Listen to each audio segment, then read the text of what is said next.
자, 안녕하세요. 영화는 꿔너는 보리자를 망하는 갖다 놓고 지할 말 하는 방송, 전문성과의 거리두기를 지향하는 방송, 소소한 지적 허용을 채굴 하는 방송, 스포일러가 별처럼 쏟아지는 방송, 끝은 창대할지 모르겠지만 일단 미약한 시장을 해낸 방송, 어디 영좀, 어디서 영화는 좀 봤니, 진행, 제작, 연출, 기타 등등을 맡고 있는 빌바오입니다. 오늘은 47번째 시간, 영화 로키를 다룹니다.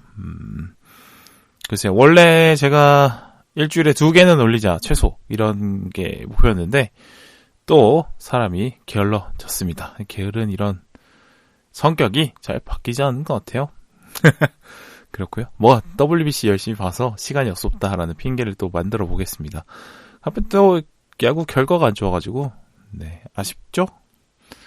글쎄요. 뭐 보니까 일본과의 전력차가 꽤나 나 보이고 또 이게 금방 개설된 문제가 또 아닐 것 같아서 모르겠습니다. 뭐 대한민국 스포츠가 전반적으로 좋은 성과가 많이 없는 상황인 것 같아서 그거에 대해서는 뭐 따로 다음에 기회가 있으면 얘기해보도록 하고요. 자, 오늘은 영화 로키를 선택을 했는데 1976년작입니다. 제가 원래 그렇게 오래 지난 영화들은 잘 안 보는 편이긴 해요. 그리고 영화 로키가 하도 많은 프로그램에서 뭐 라디오, TV, 뭐 유튜브 할 거 없이 많이 언급이 되는 영화이기 때문에 이미 한 번도 본 적이 없지만 영화 내용을 다 알고 있는 그런 영화들이 있지 않습니까? 로키도 그 중에 하나였죠. 그래서 내용을 굳이 알고 있는데 굳이 꼭 찾아봐야 되나? 이런 생각을 했습니다. 그런데 언젠간 또 봐야지 이런 생각은 하긴 했었어요. 뭐 그렇게 의지가 많이 없었다라는 거죠. 넷플릭스를 제가 2월달까지 하고 4인 공유를 하고 있었는데 넷플릭스 쪽에서 그걸 좀 막는다고 얘기를 해서 2월달까지 하는 걸로 하고 넷플릭스를 이제 끊었는데 안 받은 것 같더라고요. 뭐 모르겠습니다. 지금 받고 있는지 안 받은 건지 모르겠습니다. 어쨌든 로키 1, 2, 3, 4가 왓챠에 있더라고요. 크리드 시리즈까지 왓챠에 있더라고요. 그래서 왓챠를 오랜만에 다시 시작하는 겸 해서 로키를 봤습니다.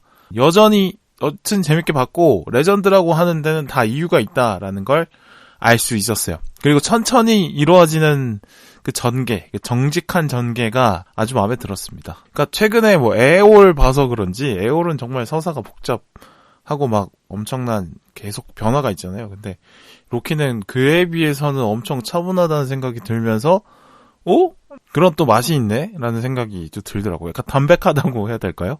그러니까 영화라는 매체 자체가 물론 많은 편집과 뭐 기술이 들어가서 담백하다는 표현이 좀 웃기긴 한데 요즘 영화들에 비해서는 상당히 담백하다는 느낌을 받았습니다. 그리고 제가 또 미국 영화 이런 거 좀 좋아하는 편이라 재밌게 본 것 같아요.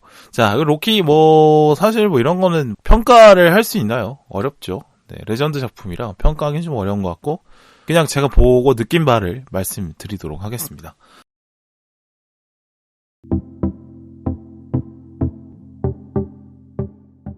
자, 이 영화를 보고 느낀 첫 번째 스포츠의 감독은 사실 경기력과 경기 결과에 있지 않는 것 같다. 물론 뭐 아예 연관이 없다고는 말할 수 없겠지만 그것보다 더 중요한 게 있는 것 같다라는 걸 좀 깨달았어요. 자, 이 로키 영화의 대부분이 경기 전까지의 내용이 대부분입니다. 그러니까 뭐 쓰레기 같은 삶을 살던 로키 발보에게 우연한 기회가 찾아오고 그 기회를 열심히 준비하는 과정, 챔피언 결정전을 준비하는 과정을 보여주고 그다음에 경기하는 장면 좀 나오죠. 그러니까 분량으로 치면 실제 복싱 경기가 펼쳐지는 그 분량은 영화가 마지막 한 15분? 20분? 뭐 그 정도밖에 안 돼요. 대부분 로키 발보아라는 사람을 그리는데 집중을 하고 있죠. 아마 본인 이야기라서 디테일도 많았을 것 같기도 하고요. 이거는 약간 의도도 좀 있을 것 같긴 합니다. 왜냐면 실제 복싱 경기를 아무리 배우들이 연습해서 재현을 한다고 해도 어색함이 분명히 있을 거고 수준 차이가 분명히 날 거예요. 선수와 일반인의 차이도 엄청나게 많이 나는데 또 최정상급의 또 경기들은 또 말할 것도 없겠죠. 실제 이 선수들의 경기를 보면 그 에너지에 눌릴 수밖에 없습니다. 그런 동작의 크기도 크거니와 뭐 일반인들의 2-3배는 동작이 크고 빠르고 높고 뭐 이렇죠. 그리고 수없이 보여지는 그런 잔동작들.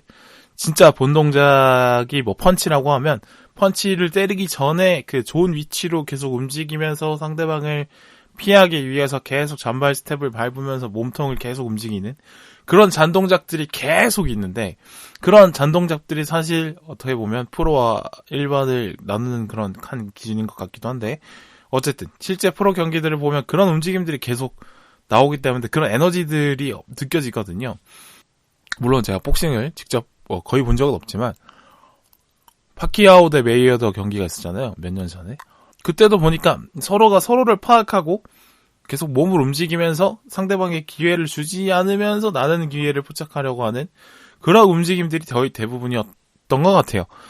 그런 걸 하다 보니까 실제적으로 뭐 타격이 이루어지는 시간은 사실 많이 없는 거죠. 사실 대부분의 스포츠들이 사실 그렇긴 해요. 결정적인 동작보다는 그걸 준비한 동작들이 대부분이죠. 제가 좋아하는 농구도 치면 선수들이 뭐 공을 가지고 있지 않은 선수들은 가만히 서 있는 것 같아도 계속 눈치를 보면서 적절한 위치를 파악하고 있고 어떻게 움직일지를 고르고 있고 나의 상대방 수비수를 어떻게 내 몸 동작으로 속일지를 계속 고민을 한단 말이죠.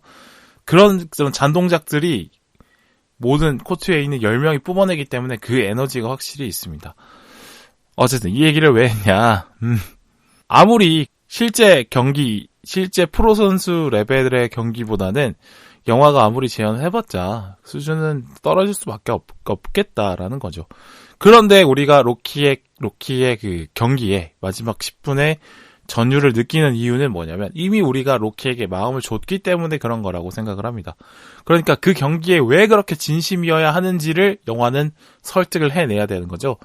자, 우리가 WBC 결과가 이제 안 좋게 끝났긴 했지만, 물론 남은 경기가 있습니다만, 왜 그렇게 우리는 관심을 많이 갖느냐? 우리는 한국인이니까.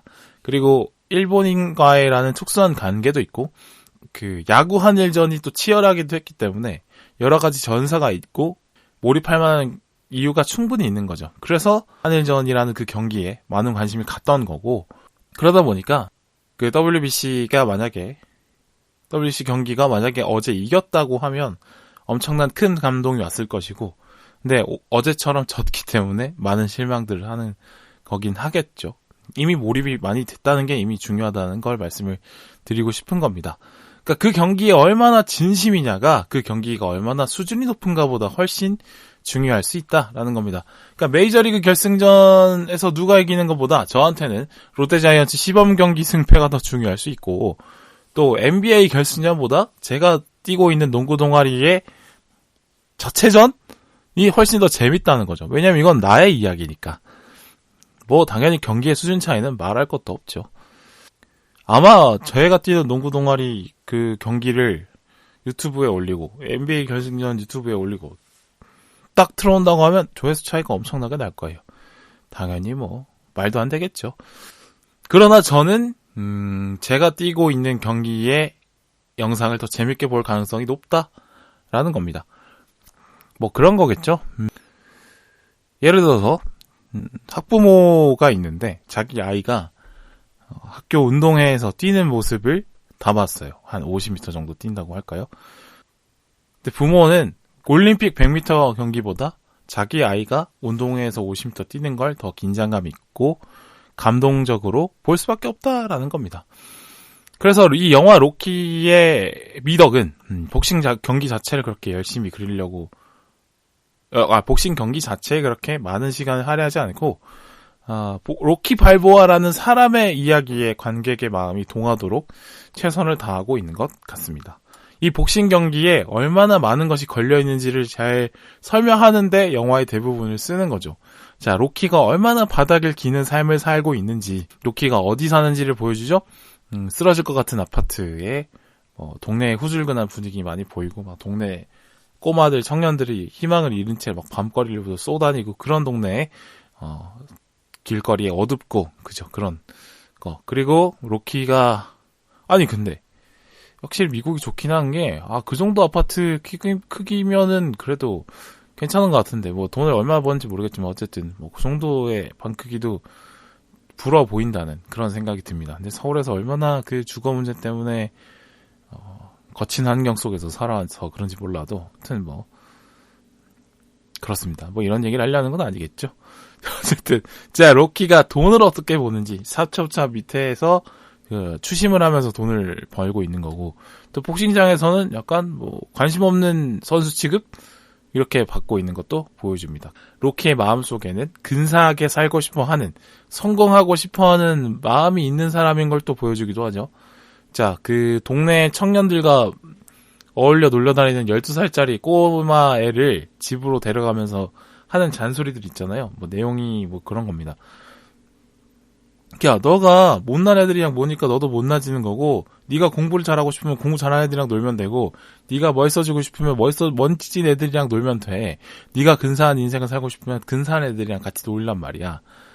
그런데 사실 본인도 그걸 잘 못하고 있는 그런 내용들인데, 그런 걸 살고 싶다, 그렇게 살고 싶다라는 마음을 그 소녀를 잔소리를 하는 장면에서 알 수 있는 것 같고, 그 챔피언 결정전에 출전하게 되고, 그리고 자신을 무시하던 코치가 결정전 내가 도와주겠다 하고 집으로 찾아오니까 왜 이제 왔냐면서 화를 내요. 나는 예전부터 더 잘 되고 싶었는데 그동안 나를 무시하던데 왜 이제 왔냐고 화를 내는 그 장면. 그러니까 그 10년 동안 자기도 잘하고 싶은 욕심과 마음이 있었는데 그걸 왜 몰라줬냐고 화를 낸다는 거죠. 이 두 가지 장면을 통해서 이 사람은 잘 되고 싶어 하는 마음이 있는 사람이구나. 바닥을 기면서 살지만 마음속에 열정이 있고 꿈이 있는 사람이구나 라는 걸 또 보여줍니다. 자, 그래서 우리가 로키를 응원하는 마음을 그만큼 알게 되는 것 같아요. 그래서 후반부에 트레이닝 장면과 경기 장면이 뭉클하게 다가오고 긴장감을 주는 것도 하는 것 같습니다. 사실 그 권투 경기 장면을 보면 긴장감도 많이 떨어지고 아무래도 50년 전 영화다 보니까 그 촬영 기법 자체도 좀 더 그 주먹의 속도나 파워를 더 강조할 수 있는 그런 기법도 아니었던 것 같아요. 심지어 로키가 아폴로한테 지잖아요. 그럼에도 감동이 느껴지죠. 자, 이렇게 영화 그 복싱 경기 자체도 그렇게 드라마틱하게 잘 그려진 것도 아니고 실제로 경기에서 졌고 했는데도 우리가 로키에 열광을 하는 이유는, 실망하지 않고 오히려 더 좋아하는 이유는 이미 로키에게 마음을 줬고 로키가 갔던 그 과정을 이미 즐겼기 때문이 아닐까 이런 생각을 합니다. 그만큼 경기 자체의 질보다 경기에 들어가기 전에 알고 있는 그 스토리를 아는 게 되게 중요하다라는 생각을 해요. 그래서 많은 스포츠 컨텐츠들이 스토리를 만들려고 열심히들 노력을 합니다. 우리 올림픽 관련 스타들도 보면 휴먼 다큐 같은 거, 그 사람의 어떤 플레이보다 그 사람의 플레이를 분석하는 것보다 그 사람의 드라마적인 요소, 그 사람은 어떤 사람인지 강조하고 그걸 캐내려고 하는 노력들을 되게 많이 해요. 그게 돼야 사람들이 더 재밌게 볼 거라고 생각을 하니까요. 그게 실제로 맞고요.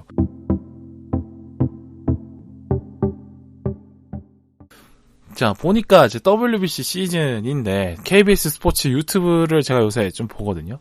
보니까 물론 WBC 관련 영상이 많고 또 WBC 관련 그 명승부들 옛날에 모아놨던 거 하이라이트도 많이 올리고, 또 뭐 구라철이라는 KBS 유튜브, 그러니까 김구라가 나오는 구라철 유튜브랑도 콜라보를 하고, 제가 좀 재밌게 봤던 건 더 캠프라는 유튜브 영상 시리즈가 있어요. 거기 보니까 WBC의 의미를 강조하는 짧은 다큐 같은 거래요. 한 편에 뭐 10분 내외 같은데, 뭐 이번에 어머니가 한국인인 메이저리거 토미 현수 에드먼이 태극마크를 달고 참가를 하는데, 한국팀으로.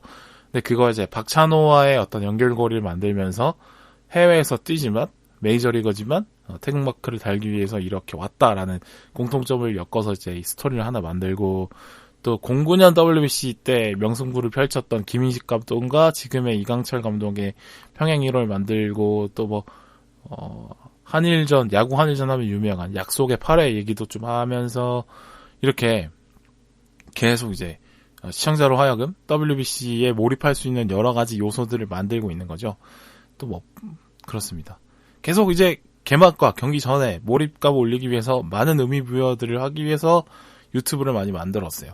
그러니까 로키 영화의 전반 75% 비중의 분량이 하는 거랑 비슷한 역할인 거죠. 의미부여를 하는데, 정말 중요한 감정들은 경기에서 터지게 하겠지만 그 감정을 쌓는데 오히려 더 시간을 많이 쓰는 것처럼, 이제 오히려 이제 KBS 스포츠 유튜브를 보니까 경기 전부터 이미 몰입감을 쌓아놓기 위한 어떤 시도들을 하고 있는 것 같아요. 자, 한국팀이 경기력이 좋고 한일전 이겼으면 좋았을 거고, 결승가고 하면 이제 몰입감을 높여놨던 그 시도들이 이제 그 덕을 보면서 빵빵빵 터질 거고, 그렇지 않게 됐죠. 그래서 물거품이 돼버린 것 같습니다. 이제 스포츠라는 것 자체가 스포츠 경기의 질 자체도 중요하지만 그것보다 어떻게 더 중요한 것은 그 스포츠 경기에 관객이 얼마나 몰입할 수 있는 드라마적인 요소가 충분히 있느냐가 더 오히려 중요한 것 같다라는 말씀을 드리고 싶습니다. 네. 로키가 그래서 스포츠 영화의 어떤 레전드로 꼽히는 이유도 그걸 잘 해냈기 때문이라고 생각을 하고요.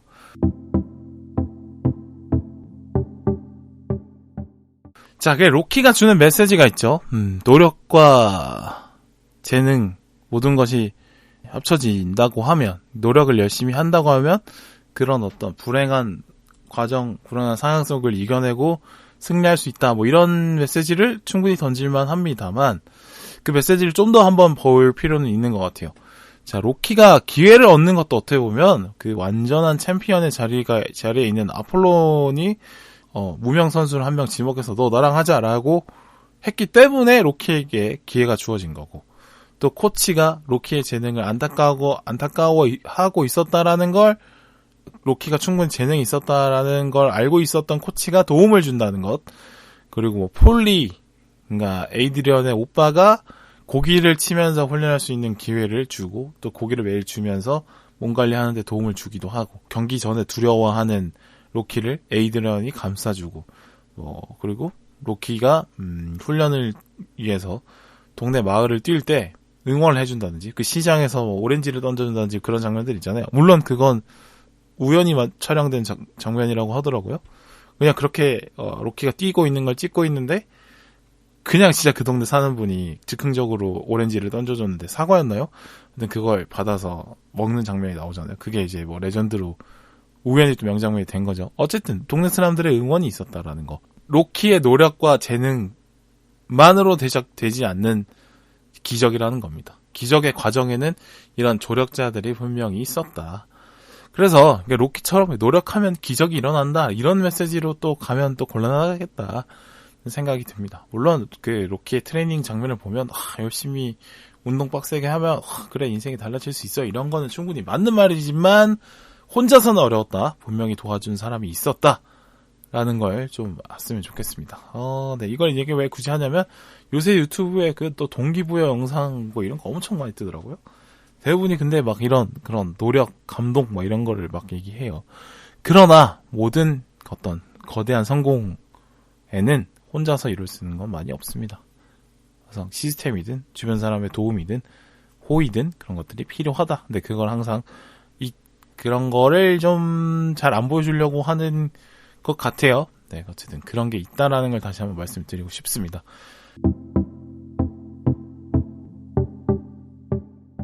그리고 제가 영화에서 재밌게 본 부분이 하나 더 있습니다.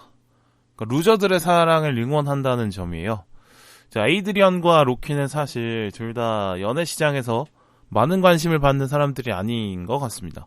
둘 다 변변치 않은 직업을 갖고 있고 불안한 가정 환경이죠. 둘 다 많이 배운 것 같지도 않고요. 또 외모도 그렇게 멋있어 보이지 않아요. 물론 에이드리언은 자기가 꾸미지 않았을 뿐이고 꾸몄을 때 엄청 매력적인 모습을 보여주긴 하죠.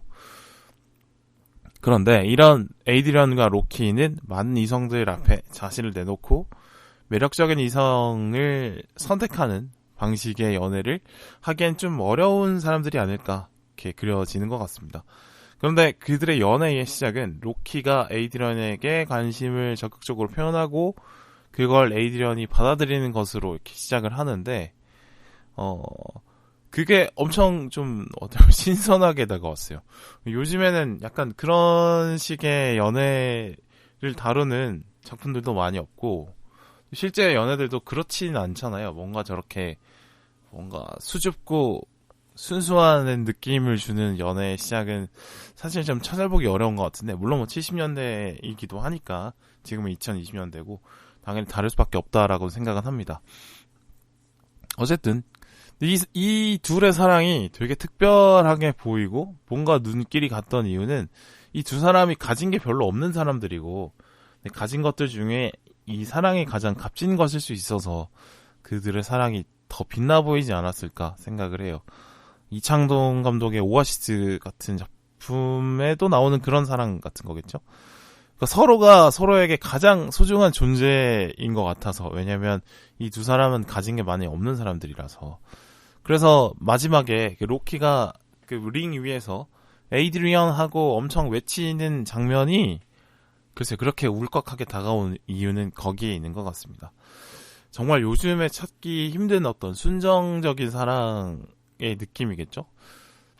돌이켜보면 서로가 서로에게 유일한 존재로 남았을 때, 그러니까 다른 이성들과의 어떤 관계 이런 게 다 사라지고 서로가 서로의 눈에만 남을 때, 서로만 보일 때 진짜 시작이지 않나 이런 생각을 해봐요. 여러 이성들 중에 가치를 매겼을 때 가장 가치가 높은 사람이 날 좋아하게 만든다. 그런 개념이 아닌 것 같고, 서로가 서로만 보일 때 가장 행복하고, 그렇지 않기 시작할 때 연애의 끝이 또 시작되는 거 아닐까 생각을 합니다. 모든 것이든 이제 집중할 때 가장 재밌는 것처럼요. 그러니까 나는 항상 다른 이성에게 관심을 받고 있으니 언제든 더 괜찮은 이성이 눈에 들어오면 떠나야지 하는 마음으로 하는 연애가 뜨거울 리 없겠죠. 물론 심심하진 않겠습니다만. 최근에 제가 기사를 봤어요. 연애하는 20대 비율이 20%대라고 하더라고요. 또 출산율이 낮은 거는 오늘 내일 일이 아니고 결혼하는 커플의 숫자도 많이 줄어든다 이런 얘기를 많이 합니다. 뉴스에서. 뭐 결혼은 선택이고 뭐 그렇다고 해서 권장하는 건 요즘에 안 맞는 얘기 같고, 아무래도 경제적 조건이 많이 필요한 게 결혼이니까. 근데 연애는 권장할 수 있지 않나? 저는 이렇게 생각을 했는데 그것도 아닌 것 같아요. 연애조차 할 정도로 여유가 없는 게 요즘 친구들의 현실이구나 하는 생각을 합니다. 생각해보면 저도 그랬어요. 취준생 시절이나 이럴 때 돈이 없어서 데이트를 못 하겠다는 생각이 정말 들고, 데이트를 나갈 때 잔고가 얼마인지 계속 확인하게 되는, 3만원 들고 나가고 이렇게 할 때도 많았고. 그렇죠. 데이트 중간에 막 친구들한테 돈을 빌리고 이럴 때도 많았으니까 부담이 됐던 시절도 분명히 있는 것 같습니다. 근데 분명히 이런 경제적인 문제가 해결이 되니까 다시 연애를 편하게 할 수 있고 뭐 그렇게 되더라고요. 확실히 경제적 이유가 중요한 것 같긴 해요. 요즘 친구들은 아르바이트 구하는 것도 훨씬 힘들다고 하고 취직은 더 힘들다고 하니까 분명히 이해가 되는 부분이 있습니다. 근데 이거 구조적인 문제를 빼놓고 요즘의 연애는 확실히 경향이 다른 것 같긴 해요. 그러니까 20대, 30대 친구들의 연애가 보니까 연애보다는 썸만 타다가 끝나는 걸 즐기는 경우도 상당히 많다고 하고, 적극적으로 막 가서 고백을 하고 이런 경우도 많이 없다고 하는 것 같아요.